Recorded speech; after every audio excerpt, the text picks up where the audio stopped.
Hello everyone. आज की इस वीडियो में हम कक्षा 9th का हिंदी का जो पेपर है वो सॉल्व करने वाले हैं। इसका निर्धारित समय है वो 3 घंटे और 15 मिनट का होगा। ठीक है, 3 घंटे 15 मिनट का, और अंक है वो 100 नंबर का पेपर आपके होने वाला है। ठीक है, तो आगे बढ़े इससे पहले मैं बता दूं, ये जो कल जो वार्षिक परीक्षा का आपका एग्जाम होने वाला है उससे काफी क्वेश्चन इसमें से रिपीट होने वाले हैं। ठीक है, तो बिना देरी किए अपने वीडियो में आगे बढ़ते हैं। सबसे पहला है सबसे पहला है इसका खंड ए। खंड ए के अंदर आपको एक गद्यांश मिलेगा। ठीक है, इस गद्यांश को पढ़ करके और इसमें आपको इसके आंसर देने हैं। तो गद्यांश है, इसको देखो, पढ़ोगे सबसे पहले 2 बार पढ़ना है और उसके बाद में फटाफट देखो ये क्वेश्चन क्या है। सबसे पहला क्वेश्चन है, कालिदास उसी डाली को क्यों काट रहे थे जिस डाली पर वे बैठे थे। ठीक है, तो इसका आंसर है देखो, इसका आंसर है, आपको 4 ऑप्शन दे रखे हैं। इसका सही आंसर है वे जड़मती थे। वे क्या थे?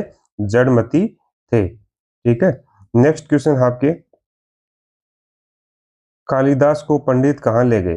कालिदास को पंडित कहाँ ले गए? तो इसका सही जवाब होगा विद्योत्मा से शास्त्रार्थ करने के लिए। कहाँ ले गए थे? विद्योतार्थ से शास्त्रार्थ कराने के लिए। नेक्स्ट क्वेश्चन है आपके लिए, विदुषी राजकन्या का विवाह जड़मती कालिदास से क्यों हो गया? कालिदास से क्यों हो गया था उसका विवाह? तो इसका सही जवाब है साहित्य रचना के कारण। क्या होगा इसका सही जवाब? साहित्य रचना के कारण। तो कौन सा क्वेश्चन बोल दिया मैंने? 4 नंबर बोल दिया ना।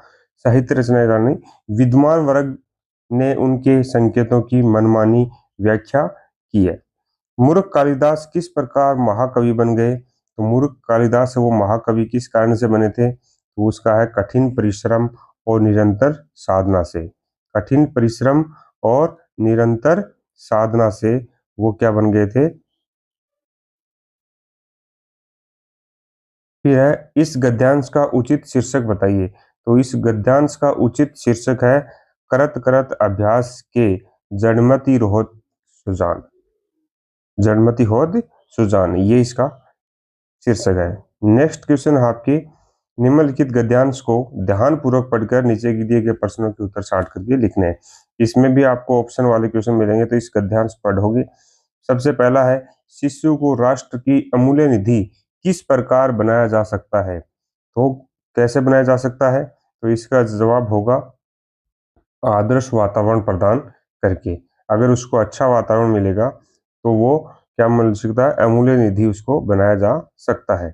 नेक्स्ट क्वेश्चन है देखो, शिशु की कोमल भावनाएं कैसे वातावरण में सुरक्षित रह सकती है? तो उसकी कैसे वातावरण में सुरक्षित रह सकती है? शांत, भय मुक्त और स्वास्थ्यप्रद वातावरण में। ठीक है, इसका ग ऑप्शन सी हो जाएगा, शांत, भयमुक्त और स्वास्थ्यप्रद वातावरण में। फिर अगला क्वेश्चन है, इस गद्यांश में किसे सामाजिक अपराध माना गया है? तो सामाजिक अपराध किसे माना गया है? शिशु को सुकोमल भावनाओं को आघात पहुंचाना सबसे बड़ा सामाजिक अपराध माना गया है। ठीक है, इसमें ऑप्शन घ वो सही हो जाएगा। फिर अगला क्वेश्चन है, राष्ट्र का पुनीत कर्तव्य क्या है? राष्ट्र का पुनीत कर्तव्य क्या है? तो इसका है बच्चे में हीन भावना पनपने न देना। ये ही क्या है? राष्ट्र का सबसे पुनीत कार्य है। तो इसमें ऑप्शन ख सही हो जाएगा। ठीक है, नेक्स्ट है, उचित गद्यांश का शीर्षक बताइए। तो इसका शीर्षक क्या है? राष्ट्र की अमूल्य निधि। इसका क ऑप्शन सही हो जाएगा, राष्ट्र की अमूल्य निधि। फिर आता है क्वेश्चन नंबर 3, इस काव्यांश को पढ़कर नीचे दिए गए प्रश्नों के सही विकल्प छांट करके लिखने हैं। तो ये काव्यांश दे रखा है और इस काव्यांश में भी आपको वही देखिए फटाफट, वही ऑप्शन वाले क्वेश्चन है।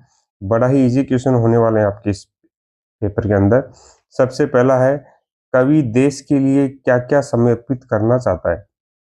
तो कवि है वो तन धन मन यानी सर्वस्व है। घ ऑप्शन है वो सही जवाब हो जाएगा। फिर है, धरती के ऋण के आगे कवि अपने आप को क्या मानता है? तो धरती के ऋण के आगे कवि अपने आप को अकिंचन यानी कुछ भी नहीं, अकिंचन मानता है। ठीक है। फिर है युद्ध में जाते समय कवि मातृभूमि से क्या मांगता है? तो युद्ध में जाते समय कवि है वो मातृभूमि से क्या मांगता है? मातृभूमि का आशीष, आशीर्वाद मांगता है। फिर नेक्स्ट है धरती शब्द का पर्यायवाची इनमें से कौन सा नहीं है? तो धरती शब्द का पर्यायवाची है वो सुधा नहीं है। धरा भी होता है, वसुंधरा भी होता है, वसुंधरा भी होता है, सुधा नहीं होता, ये चंद्रमा का हो जाता है। फिर है शौपन अर्पित का क्या अर्थ है? तो इसका अर्थ है देश हित के लिए सर्वस्व अर्पित कर देना। ठीक है, ये इसका सही जवाब हो जाएगा। फिर आते हैं क्वेश्चन नंबर 4 में। इसमें भी आपको एक काव्यांश मिलेगा, इसमें भी वही सेम इस काव्यांश को पढ़ना है और ऑप्शन वाले क्वेश्चन मिलेंगे। देख लेना, ये ऑप्शन वाले क्वेश्चन है जिसे आपको सावधानी पूर्वक पढ़ के जाना है। सबसे पहले है कवि किसे धन्यवाद देता है? किसको देता है? जीवन मार्ग पर जिससे जिसे सने मिला, जिससे जिससे सने मिला उन सभी को क्या करता है? कवि धन्यवाद देता है। फिर है अगला क्वेश्चन, जीवन मंजिल को तय कर लेना खेल क्यों नहीं है? क्योंकि ये खेल क्यों नहीं है? सीमित डग पग, सीमित डग पग, ये इसका सही जवाब हो जाएगा। फिर है कवि की थकावट कब दूर हुई? कवि की जो थकावट है वो कब दूर हुई? जब सनेह के दो शब्द मिले। अगला क्वेश्चन है हमेशा हमारे साथ क्या रहता है? हमेशा हमारे साथ क्या रहता है? तो हमारे साथ रहता है साथियों की यादें, यादें हैं वो हमेशा साथ रहती हैं। अगला है क्वेश्चन, अवलंबित शब्द का अर्थ क्या है? अवलंबित शब्द का अर्थ है आश्रित। क्या होगा? आश्रित, यानी ग ऑप्शन इसका सही जवाब हो जाएगा।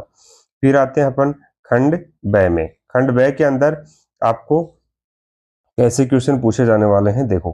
पर उपसर्ग किस शब्द में नहीं है? पर उपसर्ग आपको 4 शब्द दे रखे हैं, इनमें से कौन से में पर उपसर्ग नहीं है? तो देखो इसमें होगा प्रतिध्वनि। प्रतिध्वनि ऐसा शब्द है, इसमें प्रति उपसर्ग है, पर उपसर्ग नहीं है, क्योंकि फिर मूल शब्द है वो ध्वनि नहीं हो सकता। ध्वनि है वो मूल शब्द है, प्रति उपसर्ग है। ठीक है ना, जैसे प्रयोग में पर उपसर्ग हो गया, योग है वो मूल शब्द हो गया। इसी प्रकार सेकंड क्वेश्चन है अन उपसर्ग युक्त शब्द छांट कर लिखना है। अन उपसर्ग वाला शब्द कौन सा है? अनावरण। अनावरण क्या ऑप्शन इसका सही जवाब हो जाएगा। नेक्स्ट क्वेश्चन है स्वाभिमान का सही विकल्प है। स्वाभिमान, इसका सही विकल्प क्या होगा? सव प्लस अभी प्लस मान, घ घ ऑप्शन इसका सही हो जाएगा, सव प्लस अभी प्लस मान। नेक्स्ट क्वेश्चन है पराजय शब्द में कौन सा उपसर्ग है? पराजय शब्द है, इसमें कौन सा उपसर्ग है? तो इसमें है पर उपसर्ग है। क्या है? पर उपसर्ग है। नेक्स्ट है क्वेश्चन नंबर 6, उक प्रत्यय किस शब्द में नहीं है? उक प्रत्यय किस शब्द में नहीं है? तो वो है गायक में। गायक में, गायक शब्द ऐसा है जिसमें उक प्रत्यय नहीं है। नेक्स्ट देखिए, नेक्स्ट क्वेश्चन है आवट प्रत्यय का प्रयोग किस शब्द में हुआ है? आवट प्रत्यय, प्रत्यय जो शब्द के अंत में जुड़ता है वो प्रत्यय कहलाता है ना, तो वो किस में जुड़ा हुआ है? मिलावट, कड़वाहट, गर्माहट, चिकनाहट। तो किस में हुआ है? मिलावट पहला शब्द है इसमें आवट प्रत्यय का प्रयोग अच्छे से हुआ है। नेक्स्ट क्वेश्चन है बचपन में मूल शब्द क्या है? बचपन में मूल शब्द क्या है? इसमें है बच्चा। क्या होगा? बच्चा। बच्चा है वो मूल शब्द है। ठीक है। नेक्स्ट क्वेश्चन है पौराणिक का सही विकल्प क्या है? पौराणिक का सही विकल्प है पुराण प्लस इक। पुराण प्लस इक, यानी ग ऑप्शन इसका सही जवाब हो जाएगा। ठीक है। नेक्स्ट क्वेश्चन है 7 नंबर, इसमें देखो भारत रत्न, भारत रत्न इसका आपको सही से बताना है। भारत रत्न इसका सही शब्द क्या होगा? इसका सही आंसर क्या होगा ये आपको बताना है। तो देखो इसमें भारत से रत्न कर्मधारी समास, भारत और रत्न द्वंद्व समास, भारत का रत्न तत्पुरुष समास। तो ये इसका सही जवाब है, भारत का रत्न इसमें तत्पुरुष समास हो जाएगा। नेक्स्ट क्वेश्चन है हाथों हाथ। हाथों हाथ, तो इसका मतलब क्या है? हाथ ही हाथ में, हाथ ही हाथ में, तो इसमें कौन सा शब्द समास हो जाएगा? अवयवी भाव समास हो जाएगा। कौन सा समास हो जाएगा? अवयवी भाव समास, यानी ख ऑप्शन इसका सही जवाब हो जाएगा। नेक्स्ट क्वेश्चन है दही बड़ा। दही बड़ा, तो दही बड़ा इसमें कौन सा समास है? दही में डूबा हुआ बड़ा, इसमें कर्मधारय समास, यानी क ऑप्शन इसका सही जवाब हो जाएगा। दही में डूबा हुआ बड़ा। नेक्स्ट क्वेश्चन है चौराहा। चौराहा है, इसमें क्या होगा? देखो इसमें दो ऑप्शन तो आगे दे रखे हैं, दो अगले ऑप्शन है। चौराहा का मतलब होता है चार राहों का समाहार, यानी इसमें द्विगु समास होगा। कौन सा समास होगा? द्विगु समास होगा। फिर है क्वेश्चन नंबर 8, इसमें देखो आपको बताना है भाववाचक संज्ञा का सही विकल्प चुनकर लिखिए। भाववाचक संज्ञा किसमें है? इसमें विद्वता। विद्वता में भाववाचक संज्ञा है, यानी क ऑप्शन इसका सही जवाब हो जाएगा। नेक्स्ट है सर्वनाम में के प्रकार का सही विकल्प है। कौन सा इसका सही विकल्प है सर्वनाम में? तो इसमें होगा उत्तम पुरुषवाचक सर्वनाम। तो नेक्स्ट क्वेश्चन है मोहन पुस्तक पढ़ चुका है, इस वाक्य में परसरग ने का प्रयोग किया है। तो किसका प्रयोग किया है परसरग ने? तो इसमें किया है मोहन ने पुस्तक पढ़ी, पढ़ चुका है, तो परसरग ने मोहन ने पुस्तक पढ़ी। नेक्स्ट क्वेश्चन है मैं कलम से लिखता हूं, रेखांकित में कारक बताइए। तो इसमें क्या है? करण कारक है। कलम से करण कारक है, इसमें कौन सा कारक होगा? करण कारक। फिर आता है क्वेश्चन नंबर 9, इसमें देखो पर्यायवाची शब्द बताना है। अश्व का पर्यायवाची शब्द नहीं है। नहीं है, तो कौन सा नहीं है? गज है, वो हाथी का होता है, तो गज है इसका सही जवाब हो जाएगा। फिर है उमर का विलोम शब्द। उमर का विलोम शब्द क्या होगा? शांत। उमर का विलोम शब्द क्या होगा? शांत होगा। फिर है पवन पावन में अर्थ की क्या भिन्नता है? पवन का क्या अर्थ होता है, पावन का क्या होता है? पवन यानी तो हवा होता है, और पावन यानी क्या होता है बताइए। देखो एक ऑप्शन तो आपको ये मिल रहा है हवा और आग। आग तो नहीं होता, आग तो नहीं होता, फिर क्या होगा? देखो पावन यानी पवित्र, हवा और पवित्र, यानी ग ऑप्शन इसका सही जवाब हो जाएगा। फिर है कवि का स्त्रीलिंग क्या होगा? तो कवि का स्त्रीलिंग देखो सही शब्द कौन सा है? कवयित्री। कवयित्री यानी गह ऑप्शन इसका सही जवाब हो जाएगा। फिर अपन आते हैं खंड गय में। खंड गय के अंदर आपको इस गद्यांश में कुछ क्वेश्चन पूछे गए हैं, इनमें भी देखो आपको यह ऑप्शन सही करना है। तो सबसे पहले है नाना साहब ने किसके विरुद्ध विद्रोह किया था? किसके विरुद्ध किया था? अंग्रेजों के विरुद्ध। किसके विरुद्ध किया था? अंग्रेजों के विरुद्ध। फिर अगला क्वेश्चन है नाना साहब अपनी बेटी को महल में क्यों छोड़ गए थे? तो क्यों छोड़ गए थे? जल्दी में उसे वे ले नहीं जा सके, इसलिए वो छोड़ गए थे महल के अंदर। फिर है नाना साहब का आवास कहाँ था? तो नाना साहब का आवास था कानपुर में। कहाँ पे था? कानपुर में। नेक्स्ट है अंग्रेजों ने मेना को किस प्रकार मार डाला? तो उन्होंने जलाकर मारा था। मेना को किस प्रकार से मारा था? जला करके। नेक्स्ट क्वेश्चन है इसका पाषाण, पाषाण हृदय का क्या अर्थ है? पाषाण हृदय का अर्थ है पत्थर जैसा हृदय, यानी कठोर हृदय।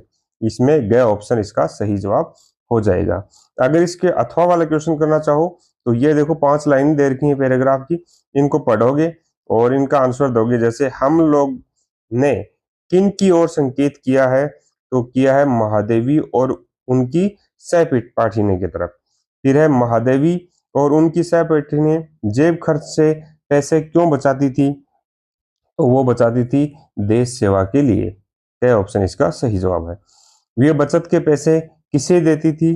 तो वो बचत के पैसे देती थी अपने बापू को। फिर है महादेवी ने बापू को कटोरा क्यों दिखाया? तो उन्होंने दिखाया प्रशंसा पाने के लिए। प्रशंसा पाने के लिए।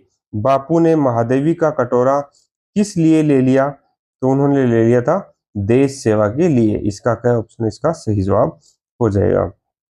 फिर आगे है क्वेश्चन नंबर 11, इसमें क्या करना आपको संक्षेप में, यानी 2-2 अंक के क्वेश्चन है, ये 5 क्वेश्चन है, इनका आपको आंसर लिखना है। जैसे सालिम अली हर समय क्या लिए रहते थे और क्यों, आपकी बुक की क्वेश्चन है, तो 500 क्वेश्चन आपको 3 से 4 लाइनों में आंसर देना है। ठीक है। 12 नंबर क्वेश्चन में काव्यांश को पढ़कर और इसके प्रश्नों के संक्षेप में उत्तर लिखना है। जैसे इस काव्यांश को पढ़ोगे और कवि ने हरियाली को हंसमुख क्यों कहा, अंधेरी रात में तारे नजर कैसे आते हैं, लोगों के मन को कौन कर रहा था, इस प्रकार की, या फिर इसके अथवा वाला क्वेश्चन कर सकते हो आप। ठीक है। और इसमें भी आपको इन क्वेश्चनों के आंसर लिखने हैं। और क्वेश्चन नंबर 14 है, इसमें रीढ़ की हड्डी एकांकी के शीर्षक की सार्थकता स्पष्ट करनी है, या फिर आप ये गरीब आदमी का शमशान नहीं उजड़ना चाहिए, माटी वाली कहानी के आधार पर इस कथन का आशय स्पष्ट कीजिए। तो ये 5 नंबर का क्वेश्चन है, कोई सा एक आपको करना है। फिर आता है खंड घ, इसमें प्रातःकालीन भ्रमण के लाभ के लिए एक छोटी बहन को पत्र लिखना है, 5 अंक का क्वेश्चन। या फिर एक दूसरा पत्र लिख सकते हो, अपने क्षेत्र में गंदगी और बीमारी फैलने की सूचना देने के कारण। फिर 5 नंबर का आपके निबंध पूछा जाएगा, इसमें निबंध 5 नंबर का होगा, देखो इंटरनेट से संबंधित है और नैतिक मूल्य वाला, कोई एक निबंध आपको करना है। ठीक है। तो इस प्रकार से आपका ये जो चैप्टर है यानी पेपर है वो यहाँ पे समाप्त होता है। मिलते हैं नेक्स्ट वीडियो में, तब तक के लिए धन्यवाद। जय हिंद, जय भारत।